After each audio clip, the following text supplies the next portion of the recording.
일하는 일꾼이요, 이런 제목으로, 아니면 주님의 돕는 자, 이런 제목으로 말씀을 해볼까 합니다. 오늘 주님을 돕는 자는 아제르예요. 아제르는 아인, 자인, 또 레시. 아이는 예수를 볼 수 있고 예수의 음성을 들을 수 있는 거예요. 그걸 눈이라고 얘기해줘요. 그럼 보는 것은 반드시 마음으로 간직하는 거기 때문에 그렇다라는 거죠. 그러면 그리스도의 우리가 말씀을 들었으면 우리는 반드시 그 명령을 수행해야 되죠. 어디로? 복음을 증거함으로. 그래서 여기서 자인은 뭐냐면 말씀의 검이에요. 말씀의 검.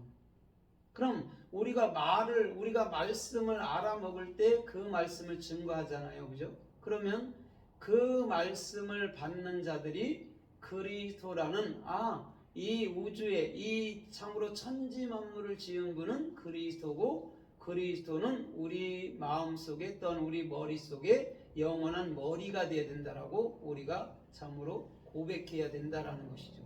그게 주님의 일꾼이에요. 주님과 함께 일하는 일꾼, 아니면 주님의 돕는 자, 아제르라는 것이죠. 그러면서 뭐라고 그러죠? 너희는 우리의 밭이고 우리의 집이다, 그런단 말이에요. 밭도 마음이고 집도 마음이란 말이죠. 그럼 주님은 우리 안에 반드시 그 말씀이라는 그 대답으로 들어오시고, 또한 우리는 그 명령을 수행해서 반드시 그리스도라는 일꾼들, 아니면 그리스도인들로 만들어내는 것, 그것이 진짜 그리스도인들의 할 일인 것이죠. 그러면 오늘 성서에서 이 아제르가 어떻게 쓰였고, 또 주님의 일꾼, 아니면 주님의 돕는 자가 어떻게 쓰였나 우리가 좀 살펴보도록 하겠습니다. 누가복음 16장에 보면은 부자와 나사로의 비유가 나오잖아요. 그죠? 그런데 부자는 뚱땅거리며 살아요. 그런데 나사로는 그 집에 가서 먹을 걸 달라 해도 절대 주지 않았어요. 그러면서 개들이 그 아프고 혼대를 핥았다고 얘기해 주었습니다. 얼마 후에 그는 죽어서 아브라함 품으로 가고 부자도 죽어서 지옥으로 갔다라고 얘기를 해 줘요. 그런데 지옥에 있던 그 부자가 나사로에게 뭐라고 그러죠? 아브라함이요, 이렇게 아버지 아브라함이요, 이렇게 얘기해 줘요. 나사로를 통해서 생수 한 모금을 내 혀에 찍어주소서, 그렇게 얘기를 해준단 말이에요.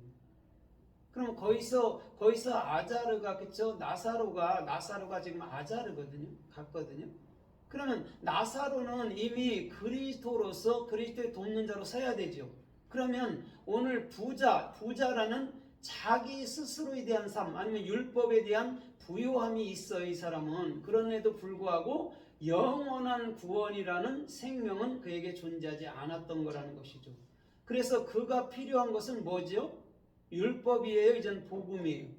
복음. 그죠? 복음을 달라고 얘기해 주는 그런 장면이라는 것이죠. 그러면서 우리 집에는 형제 5이 있는데 내가 죽었다가 살아나서 가서 증거하면 저들이 믿을 겁니다, 이렇게 얘기해 줘요. 그때 뭐라고 주님은 말씀하시죠? 그들에게는 율법과 선지자가 있으니, 대언자가 있으니 그들에게 듣지 아니하면 네가 죽었다 살아나서 간다 해도 그들은 절대 듣지 않을 거라고 말씀해 주고 마치는 거예요. 거기서 형제 5이라는 게 율법이에요. 모세 오경. 그러면 모세 오경은 정확히 뭐에서 깨져야 되는 것이죠? 십자가. 예수의 십자가의 죽음으로 그들이, 여러분들 뭐냐면 그 율법적인 행위, 그 부자에서 참으로 가난한 자, 그리스도인이 된다라고 말씀해 주는 것이죠. 그러나 그리스도인이 되는 것은 생수 한 모금이었죠. 그렇죠? 그것을 반드시 내 혀 끝에, 혀라는 게 뭐냐면, 혀라는 것은요, 리시온. 진리를 익히는 거란 말이에요. 그걸 혀예요. 그럼 혀에다가 생수 한 모금을 찍었다 말한다면, 내가 그 진리를 익혔더니 전날에 내가 부유하게 살았던 거, 내 스스로 살았던 거, 내 행위로 살았던 게 아니네요로 가는 거예요. 그게 비유란 말이에요. 그래서 부자는 그 삶이 아무리 바르고 착하다 할지라도 그건 지옥의 삶이고, 오늘 나사로는 그가 죽을 것 같은 고통이 이 땅에서 있었지만 그의 삶은 영원한 천국이라고 얘기해 주는 것이죠. 그러면 율법 속에서는 반드시 복음이라는 천국을 봐야 되는데 그 복음을 보지 못하면 율법 자체가 그에게는 지옥이 되는 거예요. 그것을 부자와 나사로에 대해서 지금 아제르라는 정확히 주님의 돕는 자가 어떤 자가 돕는 자인 줄 여러분들 말씀해 주는 거라는 것이죠. 그래서 마태복음 5장에도 영이 가난한 자는 복이 있나니 그런다고요. 심령도 아니에요. 원래 영이에요. 루아. 영이 가난한 자는 복이 있다 이렇게 얘기해 주는 것이죠. 그럼 가난한 자는 그리스도를 가진 자고 그리스도를 가진 자는 주님의 돕는 자가 되는 것이죠. 그걸 나사로, 아자르 이렇게 얘기해 주는 거예요. 아제르 아니면 아자르 이렇게 얘기해 주는 거라는 것이죠. 요한복음 11장에도 보면 예수님의 친구 중에 나사로가 있었어요. 동명이인이죠. 그죠? 나사로가 있었는데 그가 사랑하는 자인데 병들어 죽었어요. 죽게 됐어요. 그때 예수님을 부르러 올 때 예수님이 이틀을 유하고 왔을 때 이미 그는 죽어 있었어요. 그런데 그 나사로가 정확히 나흘 만에 4일이죠. 레비임 3일이 아닙니다. 예수는 죽은 지 3일에 부활했잖아요. 나사로는 4일째 부활합니다. 4일은 뭐냐면 레비임은 레시라는 그리스도가 내 머리라는 것이죠. 그래서 예수님도 사복음을 증거하고 그 끝에서 십자가의 죽음으로 우리들에게 그리스도라는 머리로 넘겨준 거라는 것이죠. 그래서 예수님도 사복음, 지금 나사로도 사복음에서 정확히 부활시킨 거라는 것이죠. 그러면 그 나사로가 남은 삶 있잖아요. 다시 부활해서 삶이 어땠을까요? 주님의 돕는 자로 정확히 서갔다라는 것이죠. 그도 훗날에는 또 죽었죠. 죽어서 또한 영원한 천국이 됐죠. 그러나 그가 다시금 부활시킨 것은 예수로 죽고 그리스도로 부활해서 오늘도 주님의 돕는 자로 아자르로 서갈 수 있는 그런 참된 삶 속에서 주님의 귀한 일꾼이 되기를 우리 주님은 원했던 것인 줄 믿습니다. 아멘. 그게 주님의 일꾼이라는, 주님과 함께 일꾼이라는 여러분들 아제르 아니면 아자르라는 것이죠. 오늘 그것이 지금 주님의 돕는 자라는 거예요. 그래서 로마서 16장 3절에도 보니까 브리스길라와 아굴라가 우리의 동역자가 되었다 할 때가 아제르예요. 그럼 브리스길라와 아굴라가 뭐 하는 사람이었죠? 옛날에 천막 짓는 자였죠. 천막은 뭐죠? 집을 짓는 것은 뭐죠? 영적인, 사람들에게 영적인 집을 짓는 거예요. 육적으로도 그 일을 했어요, 바울도. 그런데 분명한 것은 뭐냐면 사람들의 영혼의 집을 져줬다라는 것을 그런 시청각 교제 속에서 그들이 보여준 거란 말이에요. 그래서 천막 짓는 일을 했다라고 얘기해 주는 거예요. 그래서 그들이 동역자가 되고 더 나아가서는 마리아니 버시니 이런 것은 뭐라고 그래요? 사랑하는 버시에게 문안하라. 그도 교회다. 사랑하는 마리에게 문안해라. 그는 주 안에서 더 수고했느니라. 이렇게 계속해서 사도 바울은 너 자신이 교회다. 너희들 자신이 교회다. 그들이 동역자다. 그들이 사랑하는 자다. 그들이 일꾼이다라고 로마서 16장에는 전장이 다 그것을 할애하고 있어요. 오늘 주님의 돕는 자는 정확히 그리스도를 머리로 삼아서 그 복음을 정확히 인지하고 인식과 분별 속에서 그 복음을 정확히 증거할 수 있는 그런 참된 삶들을 우리 주님은 말해주고 있는 줄 믿습니다. 그래서요, 고린도서 1장 24절에서도 사도 바울은 이렇게 말해요. 우리가 너희의 믿음을 주장하려는 것이 절대 아니다 이렇게 말해줘요. 오히려 너희 안에 있는 기쁨을 도우려 하는 것이다 라고 얘기해 주고 있어요. 그건 뭐냐면 기쁨이라는 것은 여러분 그리스도 안에 있을 때만 그에게 주어지는 거예요. 그럼 그리스도 안에 있는 너, 그것을 우리는 돕는 자가 되기를 원해 이런 말이라는 것이죠. 주장하려고 하는 거 아니에요. 율법은 주장하려고 그러잖아요. 그죠? 막 명령조잖아요. 율법은 하지마가 율법이잖아요. 인과 율.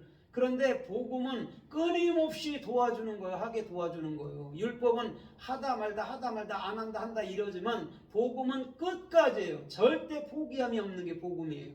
그러나 율법은 아무리 열정을 내도 어느 순간 되면 딱 포기해버리고 마는 거예요. 그래서 사도 바울 선생님은 나는 너희의 기쁨을 돕는 자가 되길 원하지 율법주의자들처럼 그렇게 함부로 너희들을 종처럼 부리듯 하는 것 나 원치 않아 이런 말이라는 것이죠. 그것을 정확히 알게 될 때 우리도 그리스도의 일꾼으로서 그리스도를 돕는 자로서 서갈 수 있는 그런 참된 중심 속에서 우리 주님은 모든 것 가운데서 일해 줄 수 있는 놀라운 축복이 있을 줄 믿습니다. 그래서 빌립보서 2장 25절에서도 이렇게 말씀해요. 에바브로디도, 너희에게 있는 에바브로디도는 우리의 동역자가 되었느니라 라고 사도 바울은 그 에바브로디도를 굉장히 칭찬합니다. 에바브라라는 게 굉장히 아름답고 매력적이란 말이에요.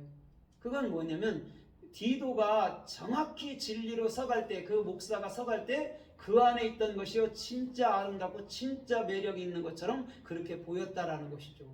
에바브로는, 여러분, 에바브로라는 그 디도에게 붙은 에바브로는요 굉장한 별칭인데 칭찬이기도 하고 복음으로 너무 빛이 나고 복음으로 정확히 여러분 참으로 열매가 되고 소금이 되는 것이기 때문에 그렇게 말한 거예요, 사도 바울이. 그게 동역자라는 것이죠. 그래서 디모데전서에서도 디모데를 가르쳐 말할 때 그는 우리의 동역자고 우리의 군사고 우리와 함께 된 일꾼이니 그런단 말이에요. 디모데도. 그러면서 그는 내가 진리 안에서 난 자다 또 사도 바울이 얘기해 준단 말이죠. 오늘 주님의 돕는 자라는 게 굉장한 의미가 있는 거예요. 그에게 모든 복음을 맡기고 그가 복음을 정확히 인지했을 때 우리 주님은 그를 나의 동역자라고 분명히 얘기해 주는 것이죠. 그게 아주 복되고 복된 것이죠. 그래서 요한 3서 1장 8절에서도 뭐라고 그러죠? 거기도 그러잖아요. 진리 안에서 함께 동역자 된 너희들 이렇게 얘기해 준단 말이죠. 진리 안에서 함께. 그럼 진리라는 것은 그리스도고 그리스도를 우리가 마음으로 갖게 되면 그게 함께라는 것이죠. 그때의 동역자로서 잘 서갈 수 있다는 거죠. 아니면 동역자, 조력자 이런 거니까 돕는 거니까. 그래서 우리 주님께서는 그 제자들을 불렀을 때 항상 진리를 주고 그 진리가 되게 하고 그들을 보내는 것이죠. 그래야 많은 영혼들을 구원하잖아요. 그렇지 않으면 율법을 갖고 나가면 사람들을 괴롭히고 사람들을 아프게 하고 상처 주고 이런 일밖에 못한다라는 것이죠. 귀신도 못 쫓고 마태복음 17장에. 그런데 우리 주님께서는 분명한 것은 그에게 물과 불이라는 참된 진리를 알게 함으로 그 아이가 정확히 일어나서 다시금 신앙생활을 한 줄 믿습니다. 물과 불이라는 게 복음이에요. 그런데 복음을 깨우쳐 줄 자도 없었기 때문에 아이가 늘 물과 불에 넘어진 거예요. 이렇게 하면 구원받나? 저렇게 하면 내 안에서 귀신이 나가나? 이걸로 살았다라는 것이죠. 귀신이라는 건 원래 형체가 없는 건데 그건 뭐냐면 비복음을 얘기해 주는 거예요. 귀신은 보이지 않아야 돼요, 원래는. 근데 그것이 뭐냐면 사람들의 마음을 어지럽히잖아요, 그죠? 그래서 그걸 비진리라고 얘기해 주는 거예요. 그러나 정확한 복음이 그에게 들어가면 여러분들 물과 불이라는 정확한 참으로 여러분들 불이 들어가면 진리가 들어가면 그가 살아나는 거예요. 그러면 불보다 더 강한 건 뭐예요? 불보다 더 강한 거 물이죠. 쇠보다 더 강한 건 뭐예요? 불이죠. 그죠? 불은 쇠를 녹이잖아요. 그죠? 또 그런데 불은 또 물이 끈단 말이에요. 그래서 물과 불이라고 얘기해 주는 거예요. 하나님을 상징할 때. 항상 주님이 나타날 때는 물이 있고 주님이 나타날 때는 불이 있는 거예요. 왜? 불은 뭐 하는 것이죠? 태우는 거예요. 사람의 생각을 태우는 거예요. 그걸 지옥이라고 얘기한다니까요. 지옥이라는 건요 굉장히 쉬운 거예요. 사람들이 그 공중권세 안에 자기의 두려움에서 만들어낸 게 여러분들 불구덩이라는 지옥이라는 것이죠. 근데 주님은 그것을 없애주려고 온 분이니까 그리스도가 내 안에 있으면 지옥은 우리 안에 존재하지 아니하죠. 그것을 뚜렷이 할 때 우리의 신앙생활이 기쁠 수밖에 없고 즐거울 수밖에 없다라는 것이죠. 죄라는 것도 다 태워버리고 악이라는 것도 태워버리고 선악이도 완벽히 태워버리고 그런 모든 것들, 그렇죠? 내 안에 지식의 선악과의 지식의 체계도 없애버리고 그걸 다 태워버리니까 얼마나 기쁜 겁니까? 그런데도 끊임없이 내 안에 있는 선악과라는 지식으로 살라고 자꾸 사람들은 열정을 낸다는 것이죠. 근데 주님은 그것을 십자가에서 끝내주기를 원했다라는 것이죠. 그래서 우리 주님께서는 창세기에서도 보면 창세기 2장 18절에도 보면 남자가 홀로 있는 것, 독처하는 게 좋지 못하다 그래요. 그러면서 그를 위해서 합당한 조력자를 만들리라 그런다고. 거기서 조력자가 지금 에제르란 말이죠. 돕는 자가. 돕는 자는 누구죠? 누구밖에 없어요? 성령이요. 성령 그리스도밖에 없어요. 그래서 교회를 성령이라고 얘기해 주는 거예요. 교회는 왜 성령이라고 그러면 그리스도를 내가 참되게 가지면 그가 주님의 돕는 자로서 아기를 낳을 수 있잖아요. 기를 수 있고 가르칠 수도 있고. 그래서 교회라고 얘기해 주는 거예요. 성령을. 어머니 같은. 그래서 요한복음 1장 14절에서도 그 독생자를 보니 그런단 말이에요. 뭐와 뭐가 충만했다라고 얘기하죠? 은혜와 진리. 예, 은혜와 진리. 은혜가 뭐죠? 은혜가? 은혜라는 게 뭐죠? 은혜, 어버이 은혜도 얘기하잖아요. 그죠? 은혜가 뭐죠? 죽는 거. 진리. 죽는 거. 그게 은혜예요. 진리는 뭐죠? 진리. 말씀이요. 말씀인데 말씀은 누구예요, 그러면? 그리스도. 은혜가 예수가 죽었잖아요. 그럼 진리는 누구예요? 그리스도. 그리스도. 그걸 독생자라는 게 뭐냐면 오직 하나인 복음을 얘기해 주는 거예요. 오직 하나님. 그분은 은혜로 우리에게 죽고 인카네이션, 은혜로 죽고 진리로 영원히 우리 안에 사는 거라는 것이죠. 그 진리가 그리스도예요. 은혜가 예수고. 그래서 사람들이 뭐 은혜 시대 막 그러잖아요. 은혜 시대라는 게 예수가 죽음을 얘기해 주는 거예요. 지금은 무슨 세대죠? 예수의 영인 세대니까 그리스도의 세대인 거예요. 진리의 세대. 그걸 가지고 있었단 말이에요. 독생자라는 거. 독생자라는 건 그 하나들 이런 얘기를 하는 게 아니에요. 오직 하나, 오직 한 복음, 오직 한 데아리온 이런 걸 얘기해 주는 거죠. 오직 하나님, 에하드 이걸 얘기해 주는 거예요. 독생자라는 게. 아무도 만들 수 없고 스스로 만들어지신 분이죠. 그것도 표현하긴 좀 그런데 스스로 있는 분이니까. 그분이 은혜라는 예수로 죽고 그리스도라는 진리로 영원히 우리 안에 사는 것이죠. 그래서 진리는 뭐라고 그래요? 곧 영이요 생명이다라고 얘기해 주는 거예요. 혼령 같은 걸 얘기하는 게 아니에요. 참 말씀을 얘기해 주는 거예요. 그게 영이라는 거예요. 그냥 무속 속에 존재하는 건 그냥 사람들이 그 영이라는 걸 표현할 수 없으니까 막 혼뱅 뭐 귀신 뭐 영체 막 이렇게 말하는 것이죠. 그러나 진짜 영은 진리라는 것이죠. 진리는 그리스도 단 하나밖에 없다라는 것이죠. 그래서 그 남자를 위해서 돕는 자를 보내주시는 거죠. 우리를 위해서 그리스도를 보내주는 것이죠. 그래서 그리스도께서 끊임없이 우리를 돕게 하고 우리는 그 진리를 알아서 이제는 끊임없이 우리도 돕는 자로 서가는 거예요. 그래서 그리스도와 우리는 하나라는 거예요. 요한복음 15장에서. 둘이가 아니에요. 하나예요. 왜? 그리스도에게 진리를 배우면 우리가 그리스도가 됐잖아요. 그럼 우리가 영혼들에게 복음을 증거하고 그들의 돕는 자가 되는 거예요. 그래서 모세의 입에 있던 것처럼 모세의 입에 있고 내가 모세와 함께 하리라. 그래서 너희한테는 모세가 하나님같이 되리라 이런 거예요. 왜? 하나님께서 모세에게 말씀을 깨우쳐주고 그 말씀을 백성들에게 증거하게 해준다라는 것이죠. 그리스도는 그래서 태초부터 우리의 돕는 자라는 것이죠. 왜냐하면 베레시트 안에 로시가 그리스도잖아요. 그리스도는 예수의 영이잖아요. 그죠? 그리스도가 예수라는 육체를 입은 거예요. 그러니까 그리스도가 예수의 실체인 것이죠. 그럼 예수는 33년 반에 십자가에 버리는 거예요. 자기 자신을. 아무도 예수님을 죽일 수 있는 자 없어요. 하나님 스스로 그리스도 스스로 버리는 것이지. 육체는 영원한 게 아니고 육체는 죄의 모양이기도 하고 영원한 우상이기 때문에 십자가에서 자기 자신을 죽이는 거예요.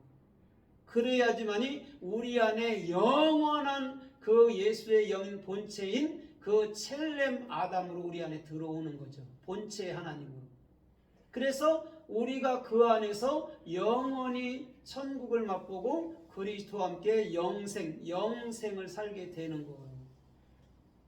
무덤에 있다가 부활하는 게 아닙니다. 진정한 복음은. 그리스도를 가지면 그리스도가 부활했을 때 우리가 부활된 거란 말이에요. 그것을 정확히 알게 될 때 우리는 주님의 돕는 자로 이 땅에서 어렵고 힘들어도 그렇게 서갈 수 있다는 것이죠. 그런 주님 속에 걷는 사람들이 가장 존귀한 사람들이 될 수 있는 것이죠. 그래서 여호수아 1장 24절에서도 이렇게 말씀해요. 여호수아가 너희 아내들과 어린 자녀들과 그 짐승들은 머물러 놓고 너희 중에 강한 용사가 있다면 건너가서 그들을 도우라 이렇게 말한단 말이에요. 그게 아제르란 말이에요.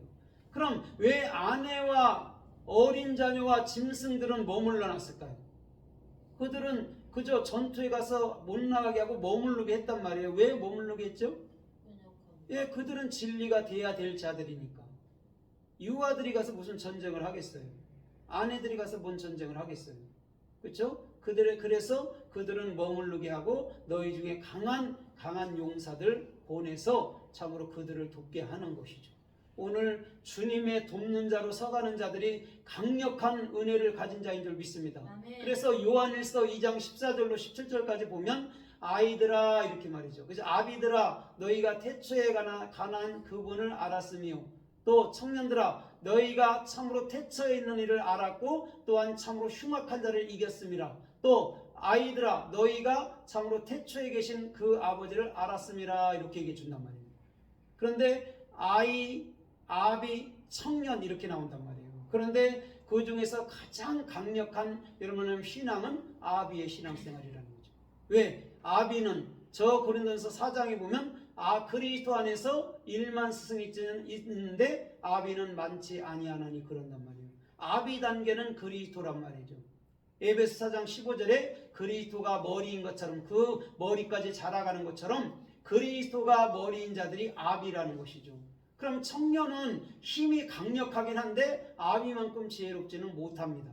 강력한 힘은 청년들에게 있어요. 그렇지만 어른들의 지혜는 따라갈 수가 없어요. 청년들이.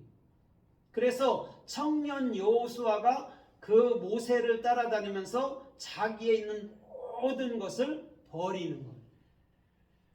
그래서 민수기서에 보면 그 멜닷이라는 엘닷과 멜닷이 막 예언도 하고 대언도 하니까 여호수아가 이러잖아요. 모세한테 가서 어떤 사람들이요 예언도 하고 대언도 하는데 저거 금해야 되지 않습니까? 이렇게 말할 때 모세가 아니다 납더라. 모든 백성들이 그와 같이 되기를 원한다라고 얘기해 주는 거죠. 그래서 청년의 믿음은 굉장한 믿음 같지만 헛믿음이라니까요.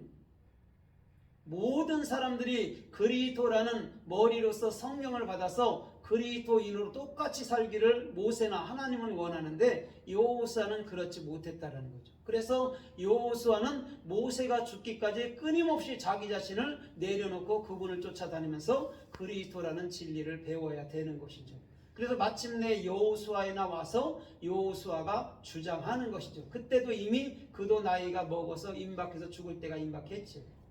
그 다음에 이제는 갈렙이라는 켈레브가 참으로 그리스도로서 다시금 이스라엘을 이끌어가는 모습을 볼 수 있는 것입니다.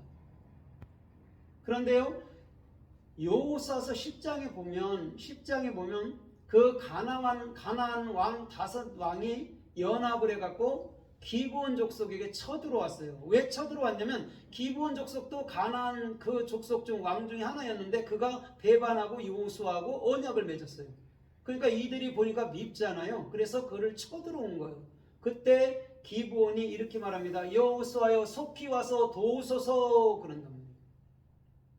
그래서 여호수아가 5왕을 잡고 모세오경이라는 율법을 정확히 잡고 복음으로 기브온에게 넘겨주는 그런 모습을 볼 수 있는 것입니다.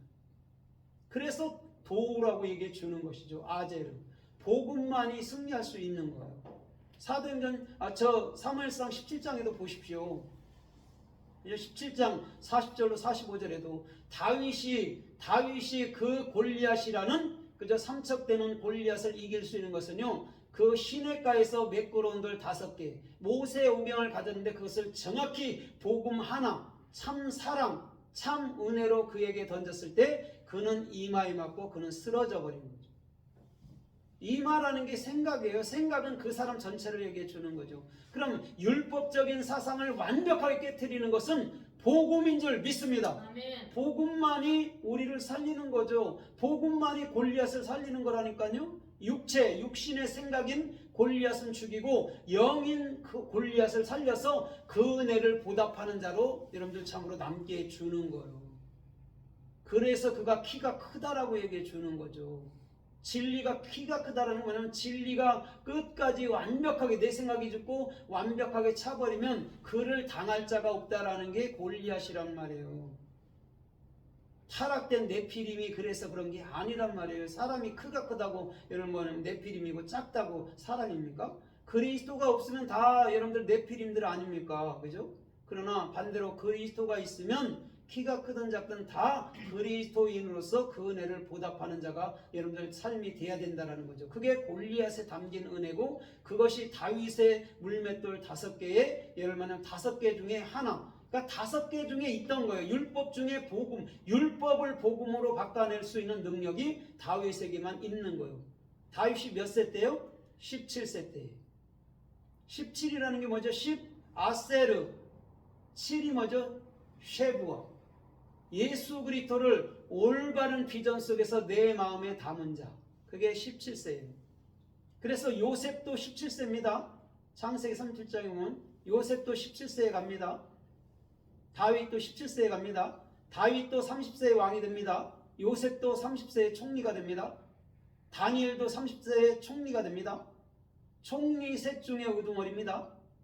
그것도 사복음입니다. 그렇게 정확히 여러분 뭐냐면 그 나이에 불렀다는 것도 의미를 두고 한 거예요. 뭐 17세에 불렀던 16세에 불렀던 그게 중요한 게 하나도 아니에요. 아세르라는 그리스도 예수와가 머리가 된 그 마음에 담은 상태를 17, 17살 이렇게 얘기해 주는 것이죠. 그래서 다윗은 곰도 찢고 사자도 찢었다고 얘기해 줬어요. 세상에 어떤 여러분 참으로 여러분 장군들이 그렇게 할 수 있나요? 쉬운 거 아니죠. 실제 곰 같은 거 만나보십시오. 앞에서 사자 같은 거 보십시오. 움직이도 못하죠. 그런데 그것을요 찢어버렸다라고 얘기해 줬어요. 그만큼 진리로 뚜렷하면 골리앗이 무섭지 않고 사자가 무섭지 않고 여러분들 곰이 무섭지 않은 것인 줄 믿습니다. 그래서 양을 키우면서 다윗은 진리로 그런 훈련을 했기 때문에 골리앗에 대해서 절대 두렵지 않은 거예요. 그런데 이스라엘 백성들은 전체가 다 벌벌 떠는 것이죠. 왜? 율법주의는 두려워요. 그래서 민수기서 13장에서도 12 정탐꾼 중에 2명만 빼놓고 10명은요 우리는 그 앞에 메뚜기 같아요 그런다고. 그런데 두 사람은 뭐라고 그러죠? 여호수아와 갈렙은 그까짓 것들 우리의 밥입니다. 거기는 아주 풍부합디다. 그죠? 젖과 꿀이 흐릅디다. 그런단 말이에요. 같은 사람들인데 그렇게 본단 말이에요. 그러면 그 마음속에 복음이 있는가, 그 마음속에 율법이 있는가 해서 사람은 여러분 천지 차이로 갈리는 거예요. 율법은요 굉장히 두려움과 무서움만 갖다 줍니다. 공포만. 근데 복음은요 그런 모든 것이요 하나 공포로 다가오지 않아요. 오히려 기쁨으로 다가와요. 저거 하나님이 일하시는 거구나 이렇게 간단 말이에요. 밤이 깊으면 반드시 여명은 밝아오는 거예요. 밤이 깊어야 여명이 밝아오는 거라니까요. 그때까지 인내할 줄 알아야 진짜 우리가 주님의 돕는 자 아제르로 살 수 있는 축복이 주님께로 있다는 것이죠. 그래서 사무엘하 21장 17절에 보면 아비새가 다윗이 그 쫓겨다니는 다윗을 어떻게 하죠? 돕지요. 도와서 그를 블레셋 군대를 물리치고 다윗을 구조하죠. 거기서 구조하다가 에제르예요. 주님의 돕는 자예요. 아비새가. 그러면 그리스도만이 우리를 구원할 수 있는 거잖아요. 성령. 그죠? 예수를 믿으면 우리 안에 그리스도가 되어야 되는 거지 예수만 믿는 거에서 끝나면 그건 종교행위예요. 불교랑 틀릴 게 하나도 없는 중심들이라는 것이죠. 근데 예수 믿을 때 우리가 그리스도가 됐습니다 할 때 그가 진정한 그리스도인으로서 어느 종교에도 어떤 여러분 우상에도 어떤 율법이나 행위에도 어떤 것에도 치우치지 않는 복음의 온전한 사람으로 솟아오르게 하실 줄 믿습니다. 아멘. 그래서 시편 20편 2절에서 다윗은 이렇게 말해요. 주님은 성소로부터 우리를 나와서 우리를 도우시며 이렇게 말해요. 시온으로부터 우리를 강하게 하시는도다 그런단 말이에요. 우리 주님이 돕는단 말이죠. 그리스도께서. 그래서 우리가 진짜 시온이 되게 하고 우리가 진짜 하나님이 되도록 우리 죄는 만들어내겠다라는 거죠. 그걸 바라 창조라고 얘기해 주는 거예요.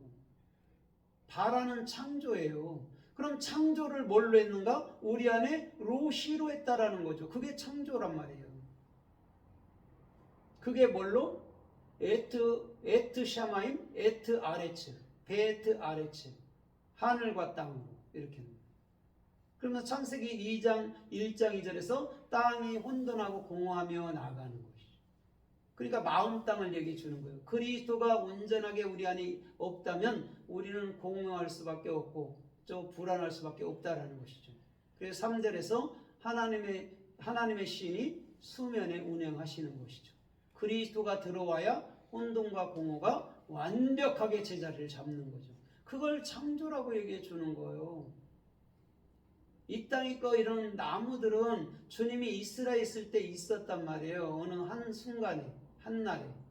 그런데 첫째 날, 둘째 날, 셋째 날, 넷째 날, 다섯째 날, 여섯째 날은 인간 창조를 얘기해 주는 거예요. 이런 나무들 창조하는 걸 얘기하는 게 아니에요. 그걸 창조했다면 정확히 설명해야 되는데 거꾸로 되어 있잖아요. 그렇죠? 넷째 날에 해달별이 나오잖아요. 셋째 날에 나무가 나오고. 나무는 태양이 있어야 사는 건데 그런 얘기가 아니란 말이에요. 성경은 다. 오늘도 저와 여러분들이 풀이라는 그 인식의 문을 열어서 진리의 문을 열어서 에세브라는 정확한 진리로 은혜를 받아서 그 영원한 생명나무 그 선악과를 지나서 생명나무에서 그 열매를 내는 그런 축복의 삶이 되게 하실 줄 믿습니다. 아멘. 그게 성경 66권이란 말이에요. 그래서 풀, 채소, 나무에서 나는 열매 이렇게 얘기한단 말이에요. 그래서 원래는 열매는 나무에서 나는 게 열매란 말이에요. 채소에는 씨는 있잖아요. 씨까지는 있단 말이에요. 그런데 열매는 나무에서만 나는 걸 열매라고 얘기해 준단 말이에요. 그게 우리 안에서 정확히 이루어질 때 우리는 선악이라는 우리가 선악으로 그 만들어졌기 때문에 우리는 선악을 갖고 살 수밖에 없구나 이렇게 우리가 여러분 인정해야 되는 거예요. 그런데 생명나무이신 그리스도께서 내 안에 들어옴으로 이 선악이라는 스스로에 대한 삶, 두려운 삶에서 우리를 해방시켜줬구나로 우리는 가야 되는 거라는 것이죠. 그걸 모르면 우리는 그냥 문자 안에 갇혀서 단 한마디도 진리도 알지 못하고 그냥 괴로워하다 슬퍼하다가 바르게 살면 될까 착하게 살면 될까 하다가 엎어지고 마는 거죠.